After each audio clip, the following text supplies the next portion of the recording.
Welcome to Parsha Power. This week's Parsha discusses in great length how the two anti-Semites, arch anti-Semites, Balak and Bilam, got together to plot to totally wipe out the Jewish people like Hitler tried to do in his time. And Bilam, instead of cursing the Jewish people, gave them the biggest blessings. The blessing of Ma Toivu Oyalecho Yaakov, how wonderful are your tents, Jacob, which we say in our morning prayer every day. He also said how wonderful the Jews are. Every morning they wake up, they say the Shema, and at night they say the Shema before they go to sleep. And they are strong as the biggest mountains, and no one can move them, and they're blessed forever. Until the Talmud says that they wanted to say Bilam's blessings every day like the Shema. Amazing. One of the most amazing things are, I've been asked by many people, if the Moshiach's coming is such an integral part of Judaism, it's from the 13 principles of faith of the Rambam, how come we do not find in the 5 books of Moses a mention about Moshiach?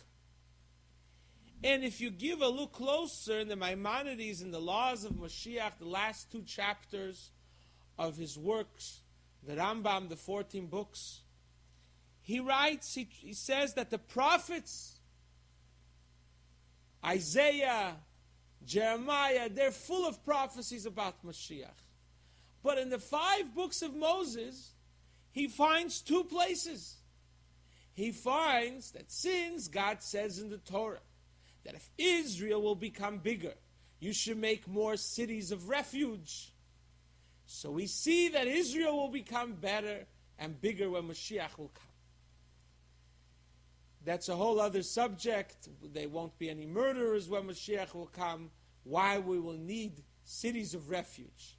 But then he says that Bilam in his prophecy, when he says that there'll be a star rising from Jacob, taking over the entire world for the good, he prophesied about Mashiach. Here is the question. In the 5 books of Moses, God couldn't find a better messenger, a better prophet to tell us about Mashiach, a man who was a pervert, a lowlife, and his donkey spoke to him, and he slept with his donkey, like the Talmud says in Sanhedrin 105.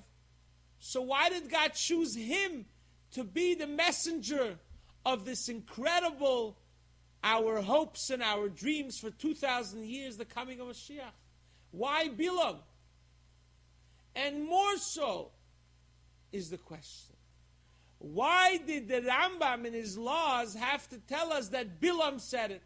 He could have said, it says in the Torah, in Numbers, so and so, that Mashiach is coming. Why did in his book of halachas, of laws that teach us, did he have to tell us that Bilam was the one who said Mashiach was coming? And the answer is that God is trying to teach us a lesson. It says, King Solomon said that just like light is greater than darkness. Now you don't need a genius to tell you that, like King Solomon.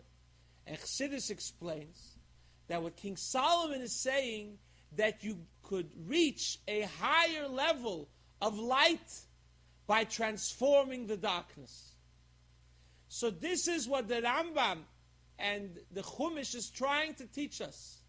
When we deal with difficult times, with difficult parts within ourselves, we could even call it ugly parts in ourselves, the struggles that we have with selfishness, etc. We could think this is terrible, this is ugly. But only through dealing through these difficult struggles, that will bring about Mashiach. So we shouldn't fall down, we shouldn't be down.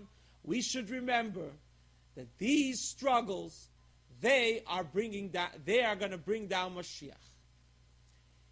And even today, we find ourselves a day after the terrible verdict in America. A Jew that gave kosher meat for the entire universe. He helped encourage people to distribute kosher meat around the world. Was sentenced for 27 years. An unheard of number. It's dark. But we should know that this darkness will be transformed. And we become more hopeful that the ultimate redemption is around the corner. So guys, hold on tight to all of our little bilams and fight them with courage and with happiness, and know that your struggle matters and you will bring Mashiach. Have a wonderful week.